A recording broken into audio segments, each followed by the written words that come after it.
Welcome everyone. My name is Rafael Kartaszyński. Welcome to this webinar concerning expanding globally from US, from generally from many directions into European Union. Today we want to kind of take a look on how we can do it. I would call it via Poland, right? If for those who know me, and probably you can also gather this from my last name, I'm Polish by birth, and we'll be talking about my home region in Poland, Lubelska. And just like a short introduction about from my side, for those that do not know me, my name is Rafael Kartaszyński. I'm a serial entrepreneur, founder, investor. As I said, I'm originally from Poland. I moved to Vegas, to Nevada in 2019, when I was growing my Polish company. So that's why kind of I would say like globalization and going into US, going into other countries, globalizing business is what I build my kind of like maybe like reputation, also my experience on. So, but today we'll be talking with many experts and also companies from Lubelska region, and this as a webinar. This is a part of our globalization network in the community I founded, VisionariesNV.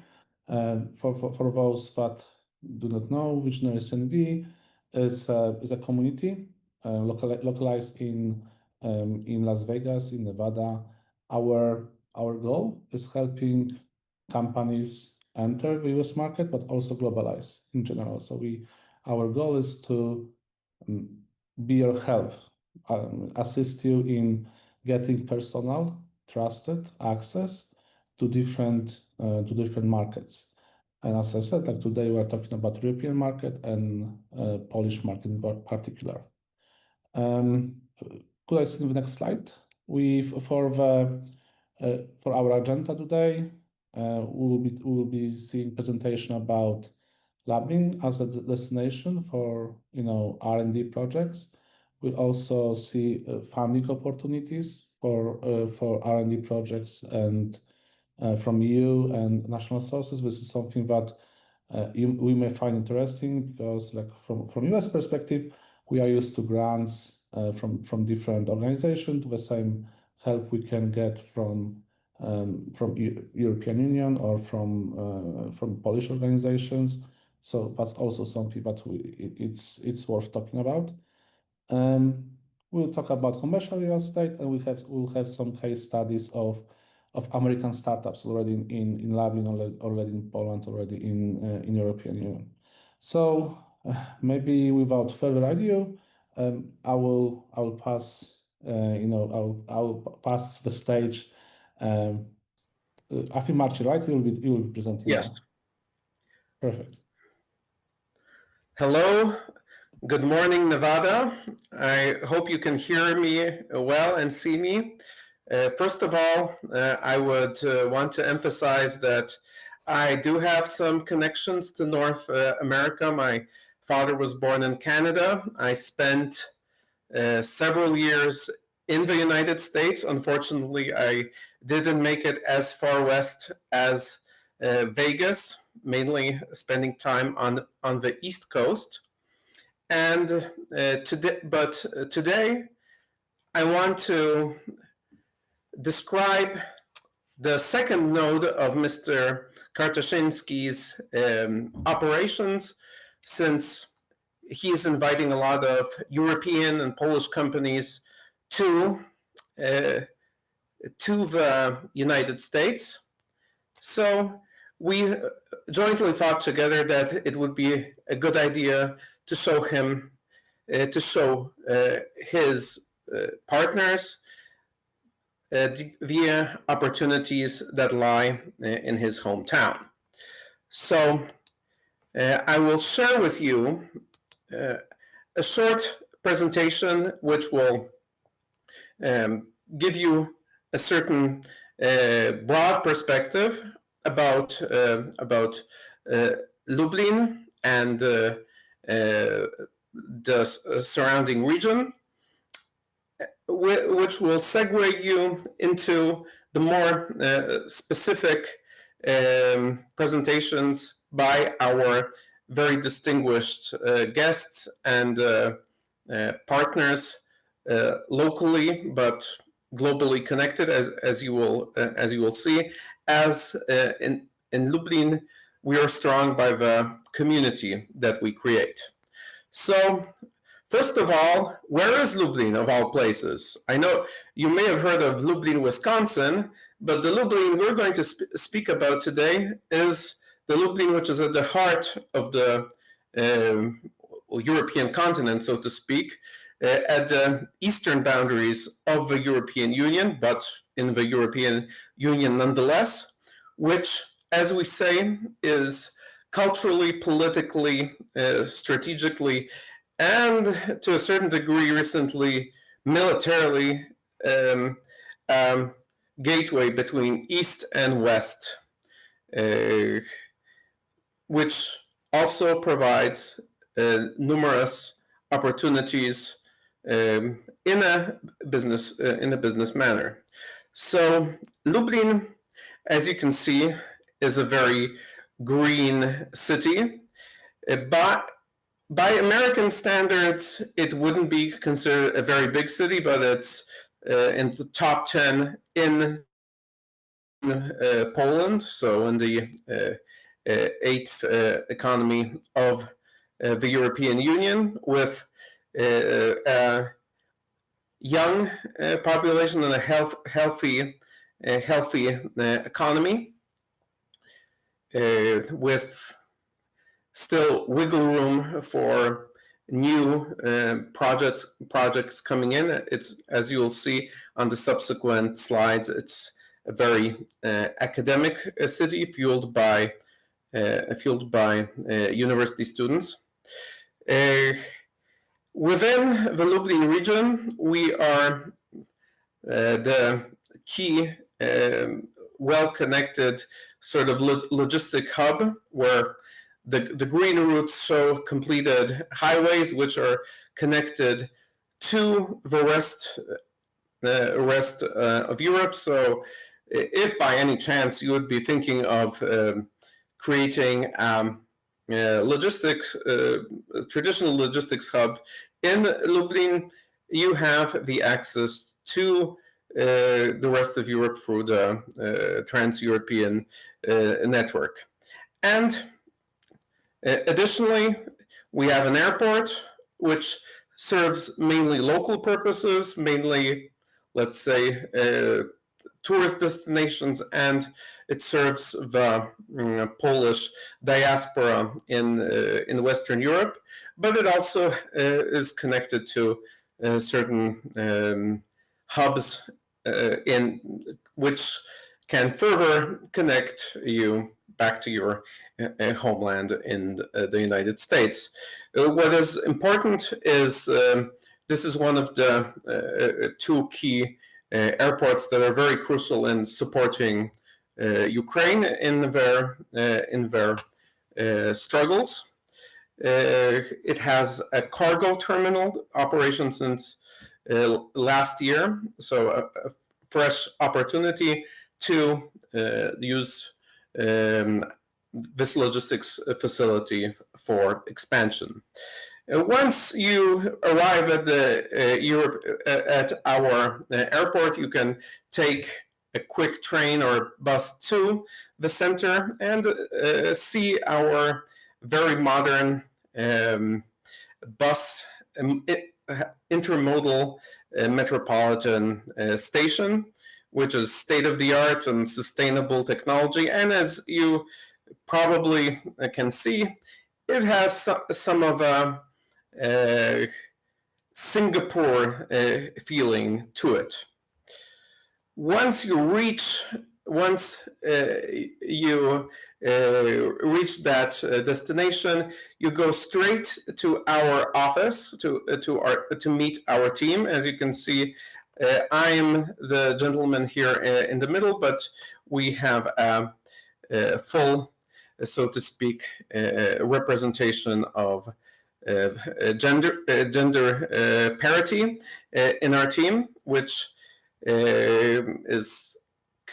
constitutes a sort of one-stop shop that will support any of you, and we will also provide you the best possible time once you decide to visit our city. Although this may be a non-standard thing in a presentation concerning economic issues, I want to emphasize that what differentiates Lublin among the various cities and what makes it a place that once you visit it physically, you want to stay and return here, is the quality of life. So it's a blend of our cultural heritage with a medieval / Renaissance old town, and picturesque landscapes that have been even the place of filming of Hollywood movies, just to mention The Real Pain that got an Oscar last year. But we have, for anybody who would want to visit and stay here, because if you decide to invest in Lublin, you'd rather want to stay for at least a week at a time, if not longer. We've known cases of people who've decided to relocate after spending many years in Western Poland or abroad. But moving on to our assets that can have a substantive influence on the serious decisions that you can make towards our city. Lublin has one of the strongest academic potentials in Poland, with 9 universities, 5 public and 4 private. Almost 60,000 students, so in a population of 300,000, that's a significant percentage.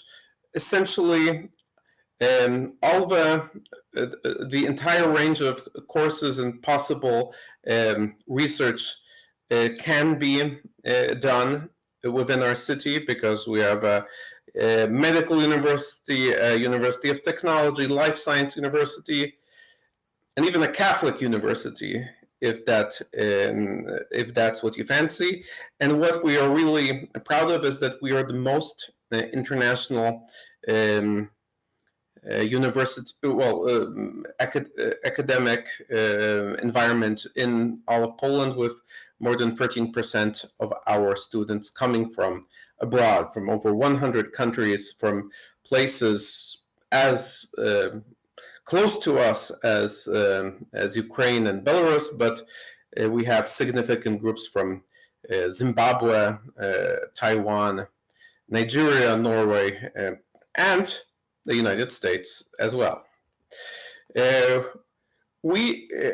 Economically speaking, we are what you'd call a multi-specialization. This is something that we've learned to be resilient, that we can't be a monoculture regarding the economy. So we both have a strong footing in the traditional industries, ranging from automotive through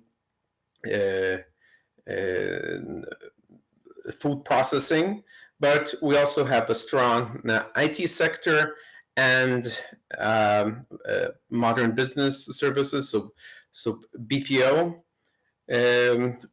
which are fueled by our strong academic, by our academic community.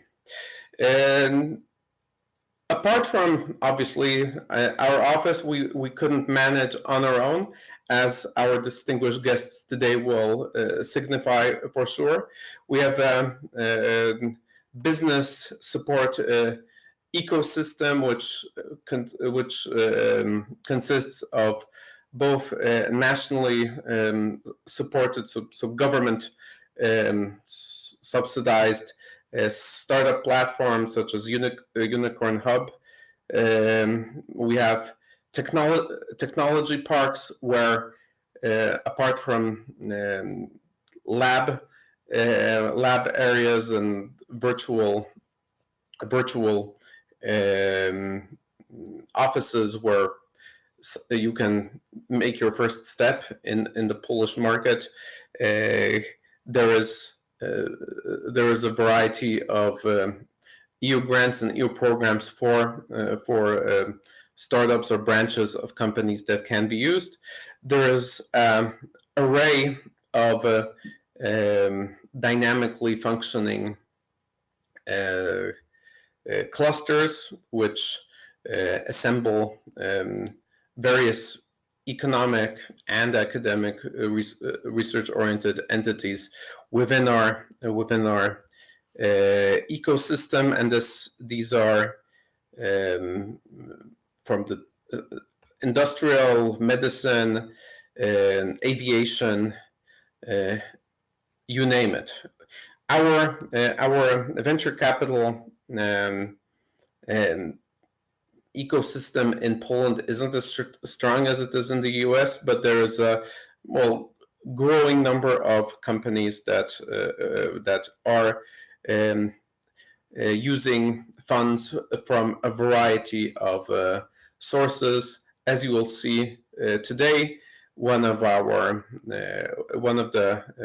companies that we're really proud of, SDS Optic, that's represented today, is a great example of using a variety of instruments for getting funding in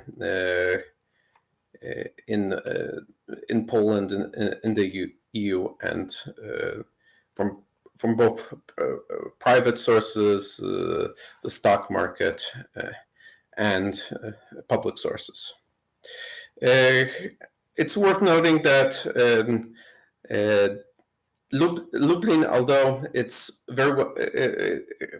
well developed, has the potential. So Eastern Poland is still sort of lagging within the European Union. So this provides large opportunities for public aid in the form of corporate income tax exemptions, and as well as government grants for companies that are particularly investing in R&D, and there are a series of other incentives, which I believe the next panelist, Ms.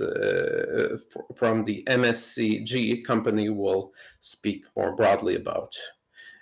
We also have a special economic zone, which also has American companies within it, which provided great development to our city.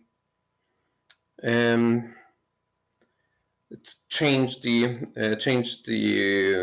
economic environment substantially in the past years. And I'm coming to a certain conclusion. The European funds, to a large extent, changed the landscape of our city in the last 15 to 20 years. An example is a very robust conference and cultural center located in the center of our city. Just the other day, we held an event for about 1,000 IT specialists from all over Poland called IT Unplugged. So this is an example of the city cooperating with the various stakeholders, the IT companies, clusters, and so on, to provide together with them ahead of the curve, outside of the box initiatives. And I wouldn't be myself if I didn't mention that Lublin is also one of the best sporting places as far as Poland goes. We have teams from even, I think we have even American football team that's in the top league in its class, but we have teams that are on the top in most of the sport you can name, and hence we have this beautiful, although maybe not as big infrastructure as you have in the States. Water parks, so places where you can relax after you visit the city and do your business. And a couple of points just to summarize my part. We have a strategic location, broad talent pool with all the young people. Still competitive labor costs compared to the rest of Europe, I'd say, and growing. And what is important is that we, as the City Hall, as the Investor Relations Office, we integrate, or we try, we do our best to integrate these various elements so that we can punch above our weight in many of these important issues, and hence the trust and the support that we get from the environment. This is why I'm not here alone, but I'm supported by a group of really remarkable people who will follow me in these presentations. So thank you very much. And the next, I guess, on the list will be Miss Magdalena Solarska. We have two Magdalenas here. It's not that all ladies in Poland are called Magdalena. We also have an Agnieszka, as you can see. So thank you very much. Thank you. Hello, everybody. Just give me a few seconds so I can share my screen first. Right. Can you all see my presentation right now? Yeah? Okay. I will share the file in the chat later on after my presentation. So hello, everybody. Once again, I truly appreciate the opportunity to speak with you today. My name is Magdalena Solarska. I represent MSCG, Poland's top consulting company for EU-funded projects. And today I would like briefly introduce my company and highlight the funding opportunities available for businesses operating in our region.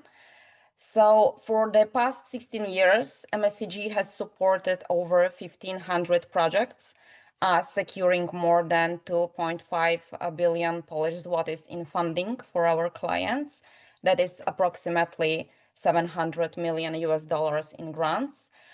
And we primarily work with manufacturing companies, and our expertise covers two major project types: research and development, R&D projects, and investment projects. And today, I will explain you why Eastern Poland, especially my city, Lublin, is not just a hidden gem, but a strategic launchpad into European Union market. Okay, so let me start with a simple fact. Eastern Poland offers the highest level of grant support in the entire European Union. For investment projects, it's up to 70% co-financing, and for R&D, up to 80% funding. So now imagine launching your EU operations in the region where nearly 3/4 of your project cost can be covered by grants, and that's Eastern Poland. Additionally, our region benefits from 4 key funding streams. And I'm talking here about just EU funds because additionally we've got bilateral funds like Norwegian mechanism or Swiss contribution, and we've got governmental funds, but here I will focus on EU funding. So we've got like 4 key funding streams. We've got national EU funds available across Poland, but our region, Lublin region, benefits from significantly higher support level because the level of support varies by location. We've got regional program, which is tailored to local business growth. We've got dedicated Eastern Poland program, which provides extra funding for innovation or infrastructure for less developed by, I would say, high potential regions like Lublin region, Eastern Poland. And we've got pan-European programs like Horizon Europe, which is open to all EU registered companies. So that means that you've got more funding calls, more funding options, and more opportunities for funding your projects in Eastern Poland. And that is why we precisely recommend Eastern Poland as the optimal entry point for international companies.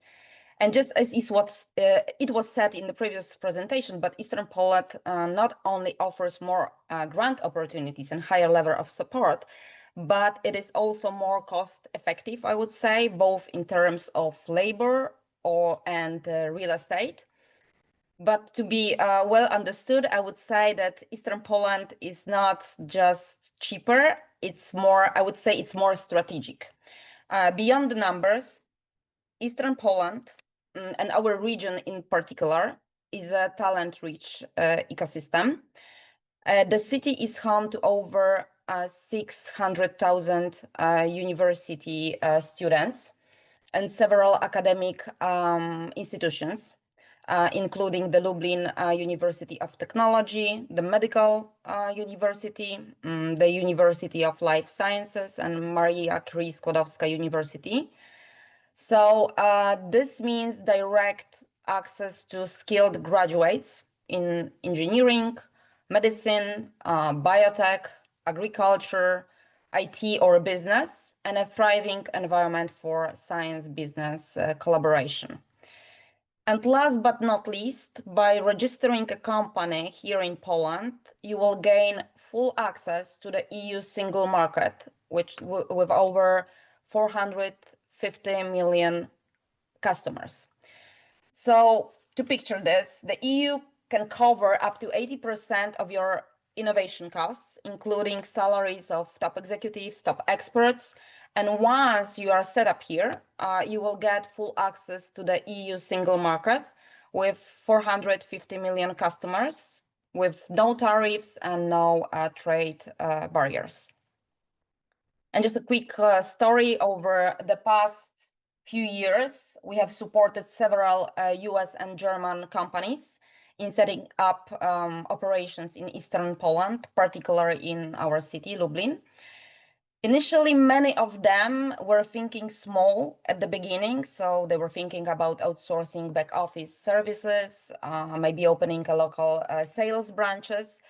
But once we walk them through the available grant opportunities, something has shifted, and with up to 80% for R&D and 70% for investment, plus great universities and a lot of smart people, smart engineers, medics, students, and researchers, these companies have changed their strategy. Instead of outsourcing, they have chosen to invest in product development, innovation, and manufacturing here in Lublin. And my company at MSCG, we have supported them every step of the way. So from registering the company and helping them to find office space, to building their team through local recruitment. And of course, we have helped to secure several rounds of grant funding. And today, these subsidiaries are not cost centers. They've become innovation hubs, driving global growth from Poland. So this is not just a theory. It is a new growth model for global companies entering the EU market through Eastern Poland, through Lublin. So let's see who is eligible. Most programs are designed for SMEs, so that means small or medium-sized enterprises. So that means that you have fewer than 250 employees, less than 50 million euros in turnover, or less than 43 million euros in assets. But here is the key point for US companies. If your US parent company owns the Polish entity, your global structure must be consolidated for eligibility. That includes financial data, employment headcount, even shared management. So even management level connection between individuals in both entities may require aggregation. So this is a critical compliance step, I would say, because most of the grants are dedicated to SMEs, but MSCG can guide you through it. All right, so what can you actually do with this money? So most EU funds are dedicated to research and development projects. These projects focus on creating new innovative products, processes, technologies, and all costs related to prototyping and testing are eligible for funding. So you can cover, for example, the salaries of your R&D team, meaning that you can hire top-level engineers, scientists, technologists with the grant co-financing their work. You can also outsource key tasks such as testing or validation to external labs or research institutions. And additionally, all the necessary materials, raw inputs, equipment, tools, IT systems, and anything what is necessary required for building and testing your prototype is also covered. So this comprehensive funding support allows you to fully focus on innovation and development of a new product, for example, without any financial barriers. And once you have completed your R&D project and have solid, I would say, R&D outcomes and a validated prototype, you can move to a mass production. At this stage, up to 70% of costs for building a factory, including construction of the production facility, production lines, machinery, software, robotics, and IT systems can be covered through investment project funding. But in addition to R&D and investment support, there are many other funding options available depending on what your business needs most. So you can get support for example, product design, for example, to redesign your product so it can better fit EU market expectations. If you are thinking globally, there is export funding to help you with, for example, legal costs, marketing, certifications, trade fairs, B2B meetings. And we are not talking only about the EU market here, we are talking about new markets globally. There are also funding for automation and digitalization, from robots and software to AI tools to make your company faster or more efficient. And if you are investing in sustainability, you can get support for green and circular economy solutions like energy saving technologies, waste reduction, water or heat reuse, or raw material recovery. Everything like sustainable and having a green impact.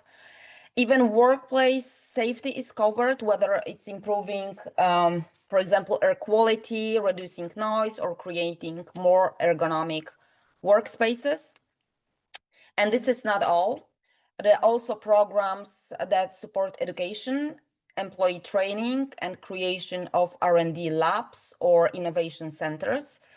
So whatever your priorities are, innovation, expansion, automation, sustainability, or people, there is probably a grant to help you make it happen. So I would say, just as you can see, the range of eligible activities is broad, and grant ecosystem is built to support innovation, green solution, automation, and internationalization.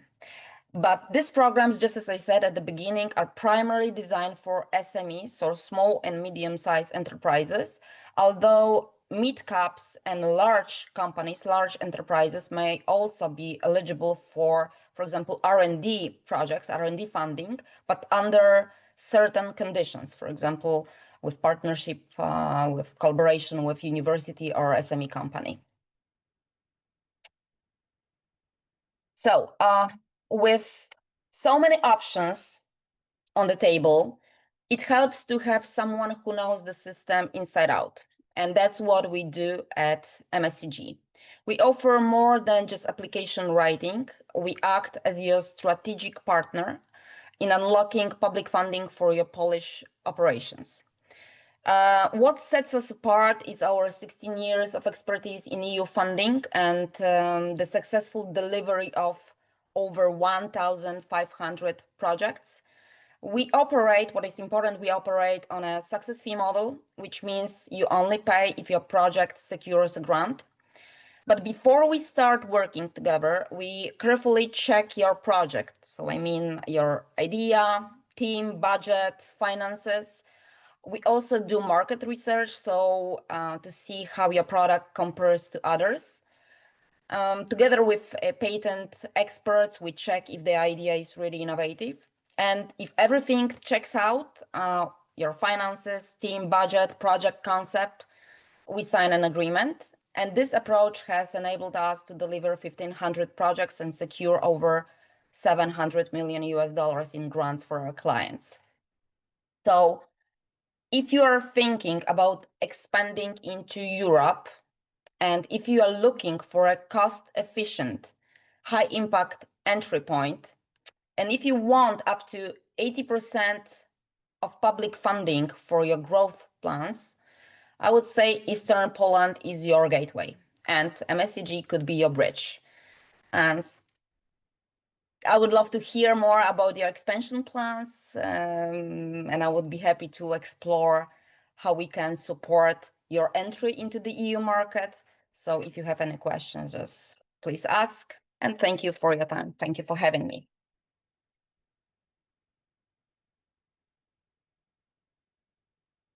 Thank you so much. Yeah, so like Marcin, if you can help me, like who is next on the list? Agnieszka from Cushman & Wakefield is next on the list. Perfect. Thank you so much.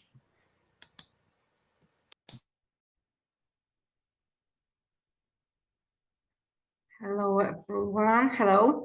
Let me share my screen.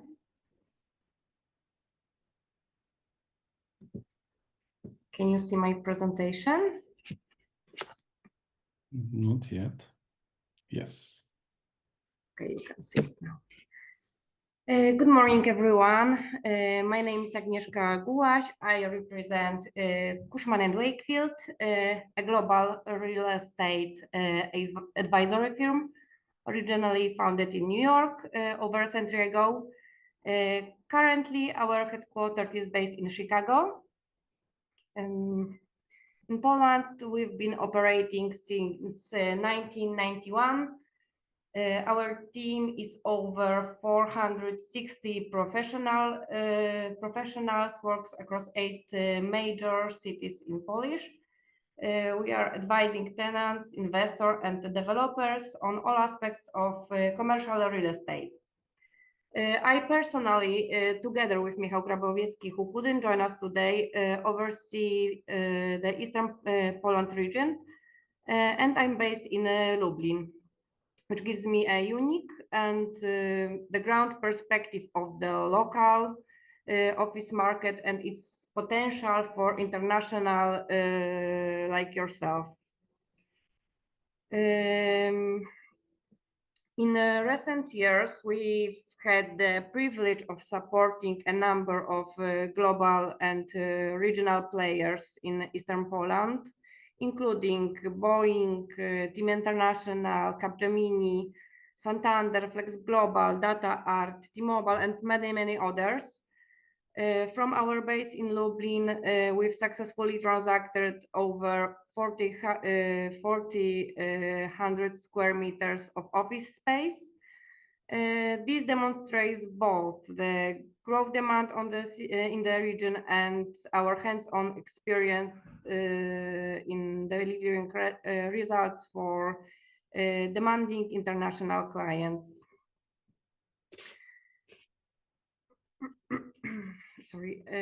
For many years, the office market in Poland was heavily concentrated in the capital of Poland, Warsaw, with over 50% of the country total office supply located in the capital. Recently, that has changed. The combined volume of office space in regional cities such as Kraków, Wrocław, Tri-City, Katowice, Poznań, Łódź, and Lublin has now surpassed the supply in Warsaw. And this trend is continuing. While new offices are being developed both in Warsaw and in the regions, the pace of growth is noticeably stronger in regional markets. Why is that? Like Magda and Martin said, because regional cities offers access to highly qualified talents, more affordable office space, lower salary levels, even lower employee turnover. Lublin is a perfect example of such a location, as I said, cost-effective, full of well-educated professionals, and with a growing office infrastructure. Lublin's office market began developing in the area around Zana Street, which still has the highest concentration of office buildings. However, today we identify 3 main business zones across the city, and you will actually find modern office buildings in almost every part of Lublin.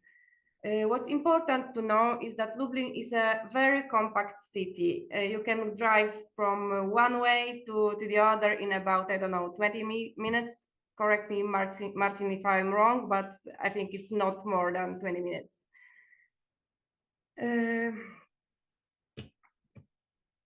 When it comes to office market in Lublin, it currently offers around 220,000 square meters of office space spread across 49 office buildings.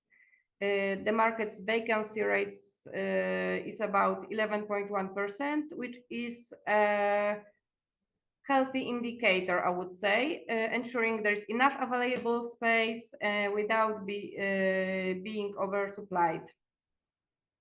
On the slide, you can see examples of A-class buildings offering modern, tailor-made office space that meets the standards of both local and international companies.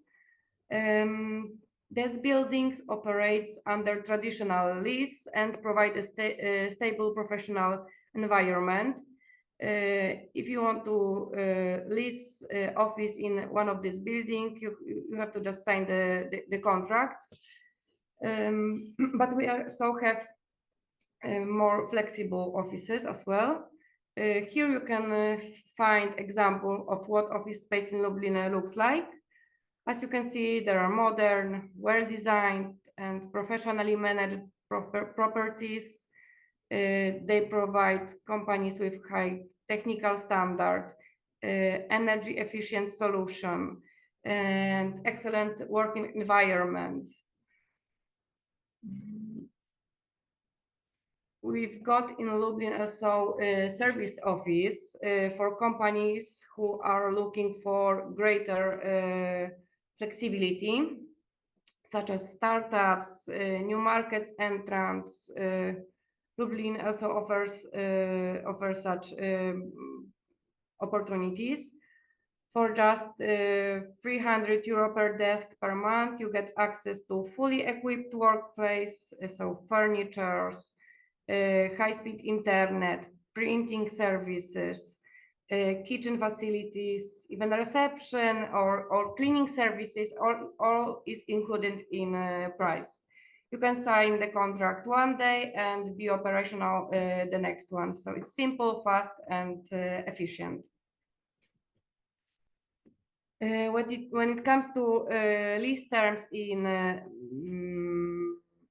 traditional offices, base rent is in A-class office building is between 12 and 14 euros per square meters. In B-class office properties, 8-10 euros. Service charge is between 14-22 zlotys. It's fixed amount, and you have to pay individual utility consumption, of course. I believe in the US you got the same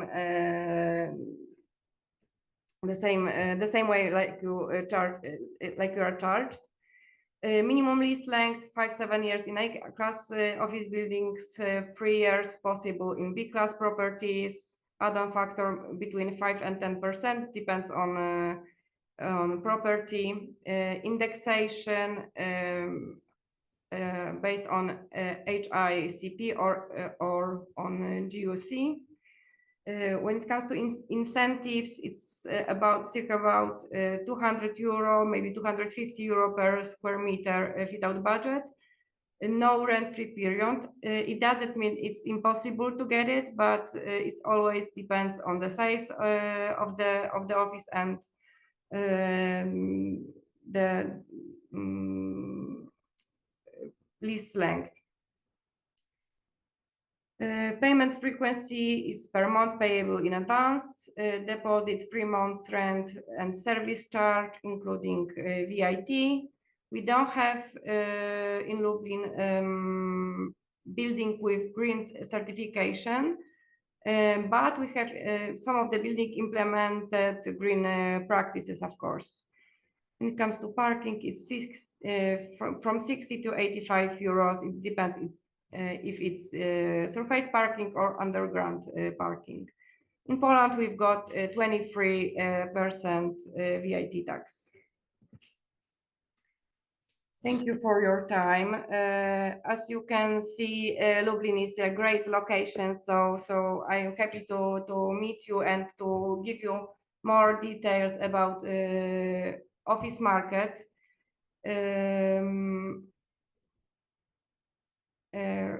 You are not on your own here. The city of Lublin offers strong support through its investor relationship office, and Marcin and his team are able to help.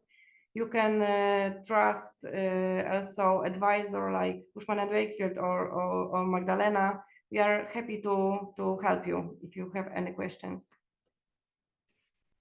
Thank you very much.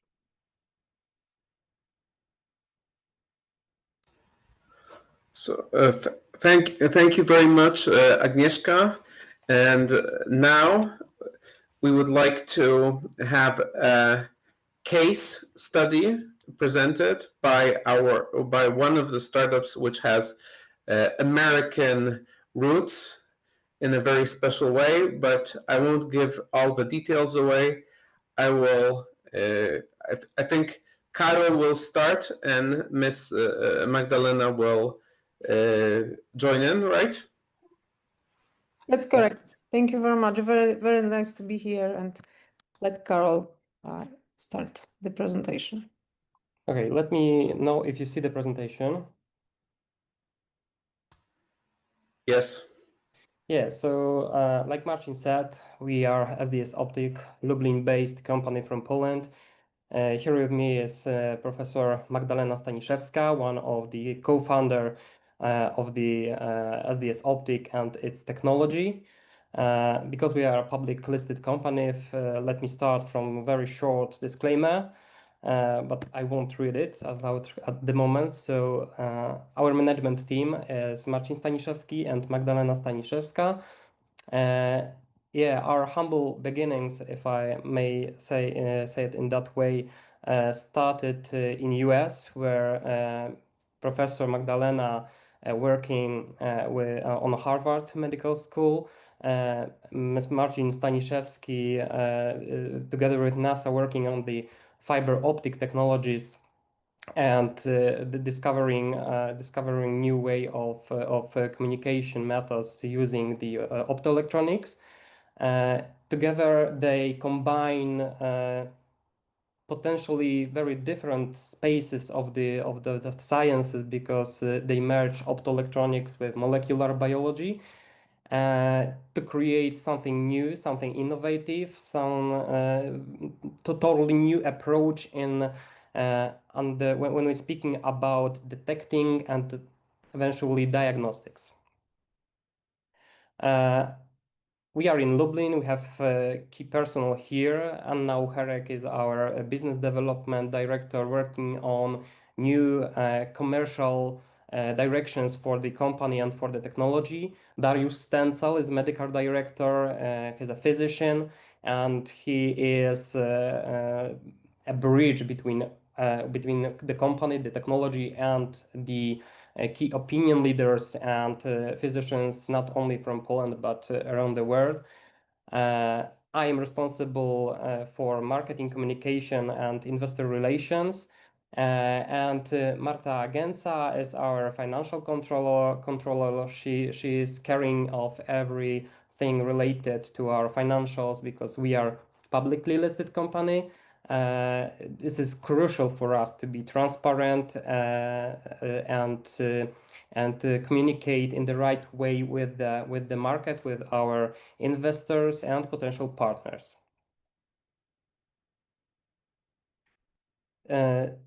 As I mentioned before, Professor Magdalena and her husband together created the first ever photonic immunoassay in the first indication in the breast cancer diagnostic space. The technology consists of a disposable optic fiber probe. It's a biosensor able to detect very small molecules with very high accuracy and confirmed safety after first part of clinical trials. It's able to not only detect the specific molecule inside of the patient's body, but also verify the concentration level in the real time. So it has a potential to be utilized in vivo and in vitro application settings, and we're developing this technology not only as a medical device for breast cancer, but as a platform technology with many various indications in infectious area, in other oncology in other oncology settings, and also in drug delivery monitoring. As I mentioned, this is the first ever technology using together molecular biology, immunochemistry, and optoelectronics. It's using the light in combination with very unique biological elements, able to bind with specific target inside of the patient's body, to show the physician to what is the exact concentration of the examined particle. So potentially this is the device which will be used by the physicians, but we are aware of various of potential indications of the technology. Currently, we are looking for and analyze the couple of different applications. So behind us is a lot of milestones and successes, but we know we are still at the beginning of the way. There is a lot to do, and we are still open continuously for a lot of different way of cooperations with partners in the as the investment opportunities, as the partnerships opportunities. So it's still a journey, and we love it. Yeah. The analyzer with the photonic sensor probe is able to detect the target in the tissue and liquids. And each microprobe tip is covered with very unique monoclonal antibodies. So the potential of target you want to examine, you want to detect is very vast. We are just after where we are with the technology. We wrapped up the first part of clinical trials. We confirmed the safety of use of our device in human. We initially confirmed the correlation between the results we are getting from our device in compared to the existing methods, which are the golden standard currently on the market in the physician's practice. Now we have a small pause. We want to check everything one more time.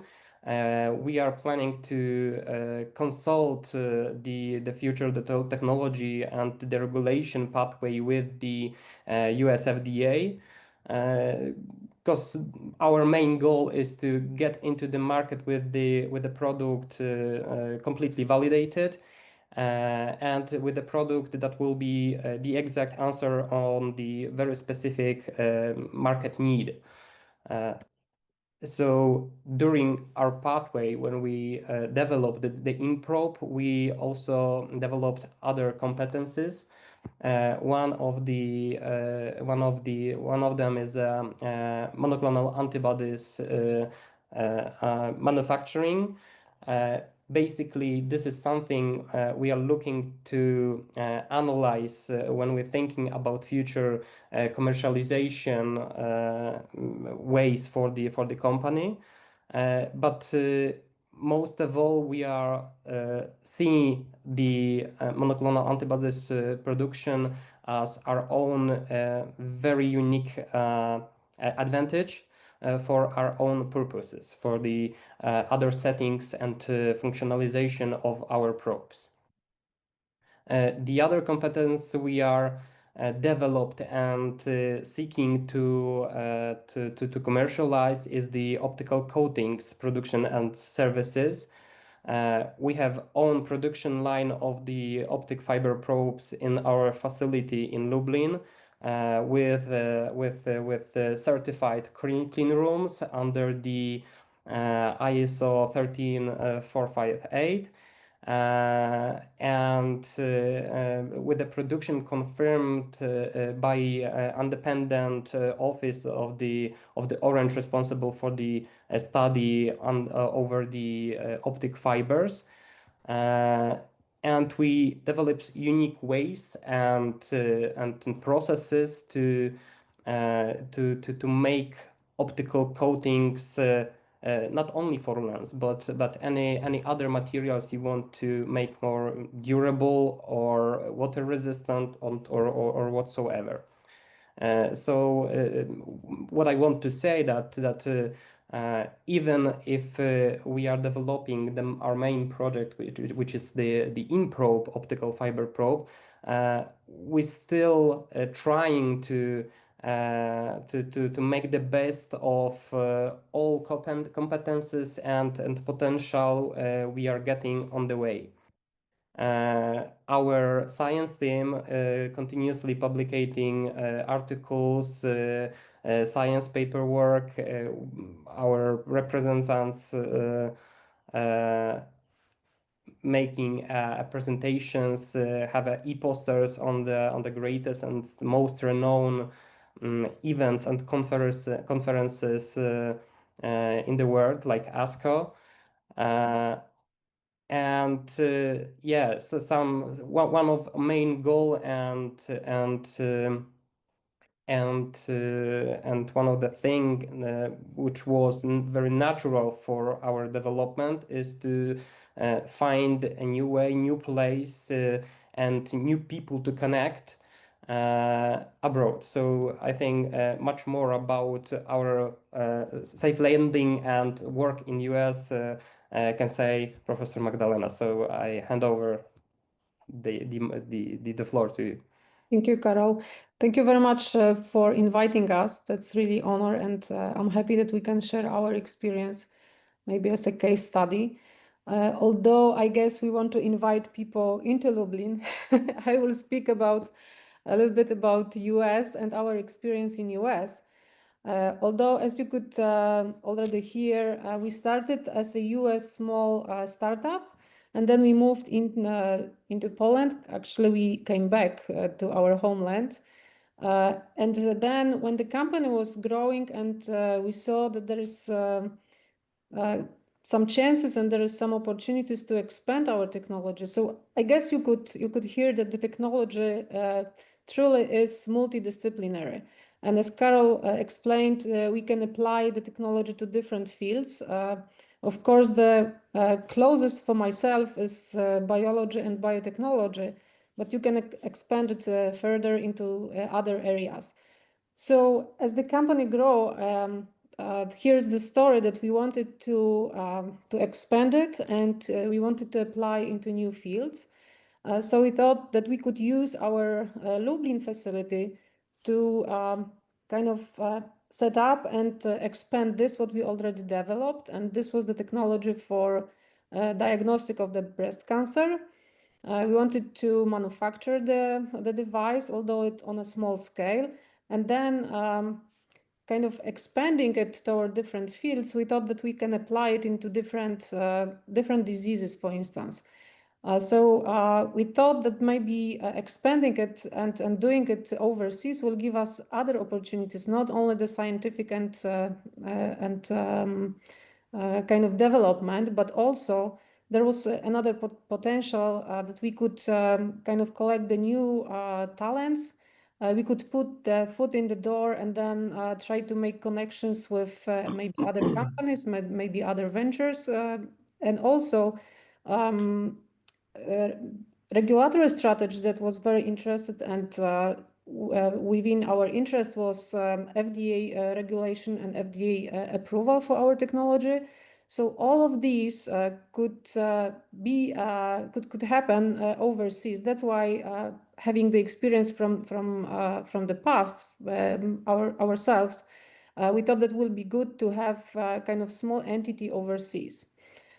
Therefore, we were visiting several places, several potential locations. And it depends on what the company is. In our case, it was biotech company. So we were thinking and looking for the place where there will be, of course, the good talents to hire, but also good facilities. So we could not only be there, but also set up the company in a quick, efficient way. But mostly looking at the lab, right? So the lab space. And we were considering several places. The first choice, of course, was Boston, where we spent several years before. Another was New York area, and one of them, which is kind of close, was Pennsylvania, was Philadelphia. We had some connections from the past, of course, so the places that we visited and were on our list, these were either from our direct experiences or from the collaborations. So again, on the beginning, when you think about expanding and moving over there, you have to kind of focus on what is your priority. I said already, in our case, it was biology, biotechnology. So that's why we decided to look at at the spaces that were already offered over there, and over the places that we visited and kind of considered. There were several of them, and I remember, so we were visiting them literally by ourselves. Some of them were rather small and on the kind of not very vibrant areas, although you can focus over there on work. And one of them was Pennsylvania Biotechnology Center at Doylestown, Pennsylvania. It was very nice, quiet space, although we didn't see the potential for hiring, quick hiring of talents. There were people that rather were kind of established, and for instance, traveling was not that easy. Therefore, moving into bigger city like Philadelphia, it gave us more opportunities. That's why we decided to move into Philadelphia. Oh, I didn't mention also why the East Coast, not the West Coast. Of course, you can imagine working with two different locations with the time change and actually flying overseas. It's much easier for the from Poland to East Coast than it is for into the West Coast. That's why particularly the East Coast. Another very nice location that we saw was CIC. This is Cambridge Innovation Center. A very vibrant environment, several talents that we could hire, of course, and big potential. So this was one of the top locations that we were considering. However, we've decided for the biolabs, which offered very flexible conditions for the company that was moving from over the seas. One of it was that we could set up the lab literally within a week. Like 1 or 2 weeks, we could start working. There was the open space, lab space. We could choose either private lab or a shared space. It was fully equipped. And also the thing that was very important for us was that the whole process of purchasing was already set up. So it was very easy for us working here in Lublin and then setting up the lab, because there were people who were taking care of whole order processing process, and then delivery, all of these things. So really the people could start working the lab, just take the pipettes, take the instruments, and start working on the experiments. This was very, very efficient. So once we set up the lab, we hired new people into the lab. And again, since Philadelphia is also a very academic place, we didn't have that much problem with hiring the PI to the lab and then expanding it with another technician. So they could start working on the project on another application for our device. Next slide, please. That was the beginning. We set up the lab. We had the team working on new discoveries on new biological components over there. And now we could connect between Lublin headquarters and our new laboratory in Philadelphia. And again, as I mentioned, the place that we choose was, what was important was the time change. So we could start working here in Poland, and then within those 6-hour difference, we could easily connect with our Philadelphia lab. It was very fruitful work. We had exchange of experience between scientists here in Lublin and with scientists working over there in Philadelphia. We had meetings, we had updates, regular updates, and it was very, very efficient. That's why I recommend thinking about this ahead. Otherwise, it might create some problems, especially when you think and you work in connection between those two locations. So what we have right now in Poland, we had that kind of manufacturing facility where we can produce sensors, but also we can produce biological components here. While in Philadelphia, this is more like a discovery hub for us. where we can work on new applications, and we could successfully execute 2 novel proteins that we can use for our technology to expand the application further into different fields. Next slide. Again, Karol already said that we expanded in Lublin, and here at Ecotech Center we could adopt clean rooms. So we can operate under ISO standards for the clean facility, where we produce our optoelectronic parts of the device. But also we can operate under medical device regulation for production of the biological components. So coming back to the beginning of the story, our multidisciplinary technology finds place and can be fully produced here in Poland, in the clean rooms and in biology laboratories. Thank you. Yeah, so thank you. I think that's briefly everything. When we have only a couple of minutes, it's always hard to choose the right things and the most interesting for the audience. But I think we covered the most important thing currently for the SDS Optic. If you have any kind of the questions, don't hesitate, go ahead. We are also you have the access to our email. You can connect through our social media. So let's stay in touch, and if we can give you any kind of the help or feedback, just let us know. Perfect. Thank you so much. Yeah, it's a very inspiring story.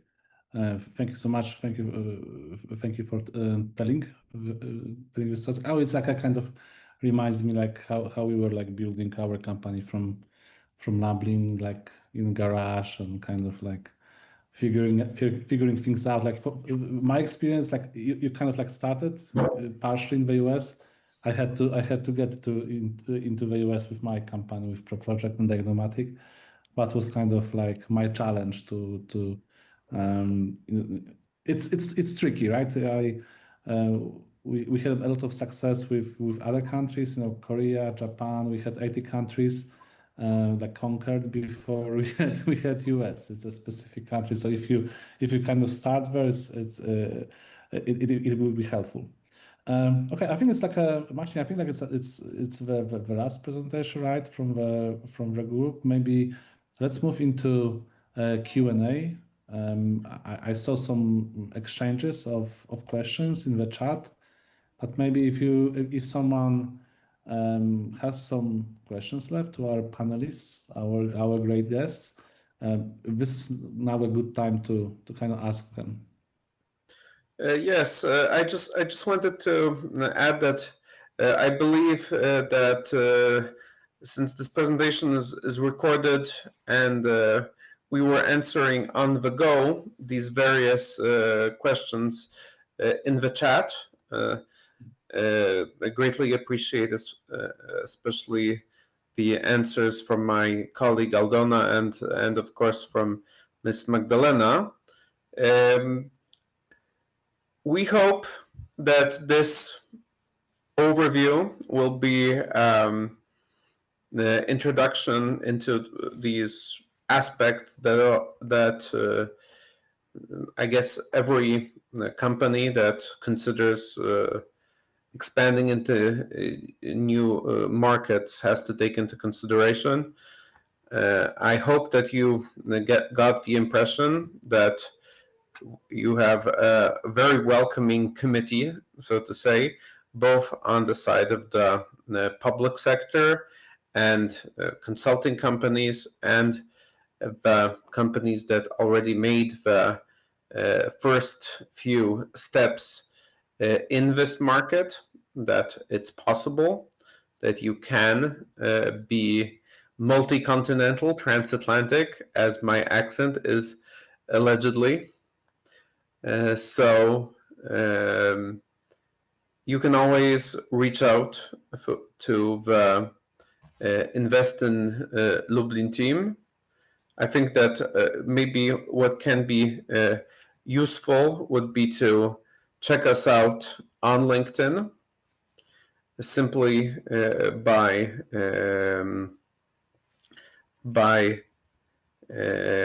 querying, by searching for Invest in Lublin. It's a English language portal that has all the necessary info about our city, with news being updated practically daily in English. So it's not something that well, obviously now you can find a lot of information with a lot of information can be translated automatically with AI, but it's never the same as having something written especially for you in your own tongue. So we are obviously open to questions now, but if you're watching this at a later time, we understand that this might be an early hour for many for some of our guests, and they will be rewatching this in the afternoon or on the weekend. So you can always reach out to us whenever it's comfortable for you. Yes, exactly. And we will be posting this the recording on the LinkedIn, and we also will post the contact details to our great guests, and we also will send out to all who registered mails with also with recording, and maybe we can also add the presentations from our guests. Yeah. So do we have any questions? Thank you, Kasia, for the link.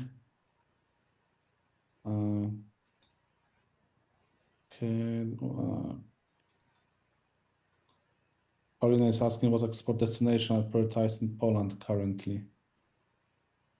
Do you, Marcin, have this kind of knowledge? What export destinations are prioritized in Poland nowadays? I don't think it. Do you have something like this from at least from the region? At this point, I would say that there's a broad realignment. What we are doing as the City Hall, fortunately, our colleague who is dedicated to the export platform couldn't make it, but this is something that is a high priority of the government, the local government on the provincial level, and also of the City Hall.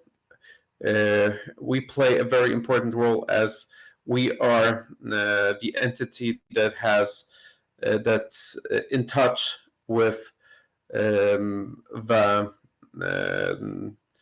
local companies that are looking for ways to expand and international and to make their businesses international. So we organized dedicated events to various markets, and these depending on the available basically ambassadors and people who are willing to share their expertise in the particular markets. We just this year we had events dedicated to Central Asia, Romania. We've had meetings with representatives of African nations. I believe there's a webinar organized by one of our partners concerning India. We are developing more and more relations with chambers of commerce from the Gulf Coast, and what's important, there's always very large interest. The thing is that we are seeing a certain realignment in the world. So Western Europe has been our go-to market up until now, but with crisis, with geopolitical changes, local entrepreneurs are looking for various opportunities to expand. So, is there a strategic approach? I think it's very hard to be very strategic in the literal sense of the word in such a dynamic environment, and often enough companies are looking for the contracts in the short and midterm, right? So we read the news one day. China and the United States are at odds with each other. Yesterday, we read a tweet from President Trump that all's good. So entrepreneurs need to adapt, and we try to do the best as we can as the public sector to connect them to experts who have the knowledge, who have the contacts in these particular markets. So I'm not sure if this is a very precise answer, but we are doing our best. Yeah, I think it's a good answer, right? And like you know, I remember I also had like a webinar some time ago, and I was talking about exporting and generally kind of in globalization and internationalization, and all the uncertainties, right? And I ask a question like, where the last time you saw certain times, right? So we are talking very often about new. I remember like when I was still in Poland, I was on like this course from about uncertainty, about black swans, and kind of like researching that subject. And we were talking about new normal 2.0, right? That's like a new normal. It was like 2010, 2011. I don't know on which version of new normal we are now, probably like 10.0 or something like this, with COVID and everything happening. So I think it's like for us entrepreneurs is more kind of, all these changes, all this maybe chaos, maybe uncertainty. It's kind of like everyday bread, and we just have to adjust. We have to adapt, and as Darwin said, it's not the strongest that survive or the smartest. It's ones that adapt the quickest, and I think this is the same for businesses. But no matter what's going on outside in our ecosystem, in our environment, we have to be ready for changes. And on one side, with uncertain times, with difficult times, they are hard and maybe risky, but on the other hand, they are in such times, business and kind of opportunities are created, and the saying is fortune favors the bold.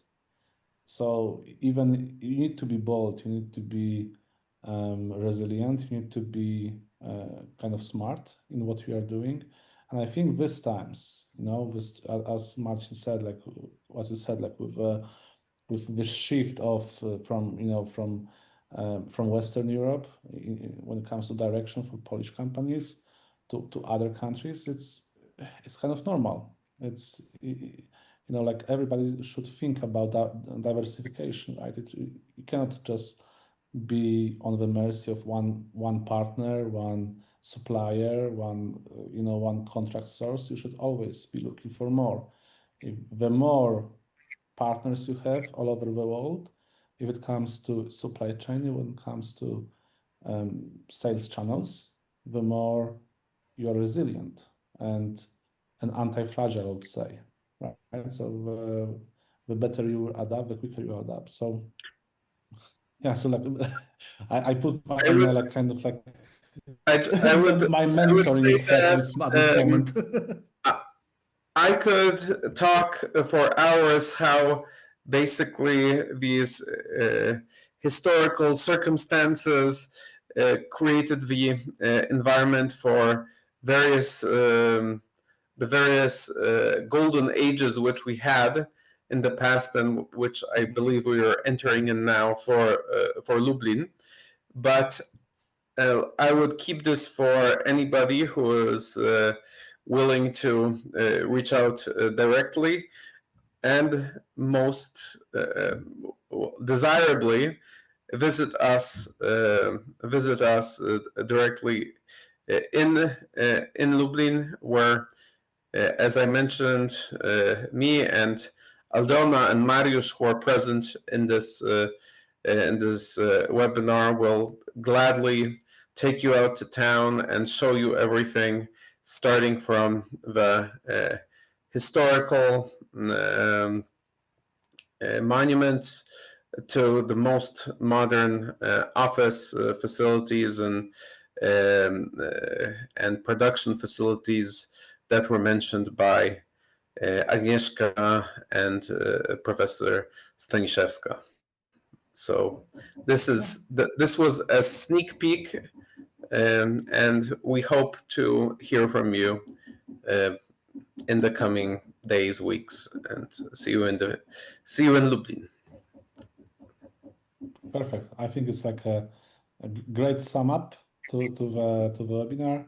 I don't see any more questions. So yeah, so thank you everyone for your time. Thank you our great panelists, our great guests for the presentations that were very inspiring and very informative.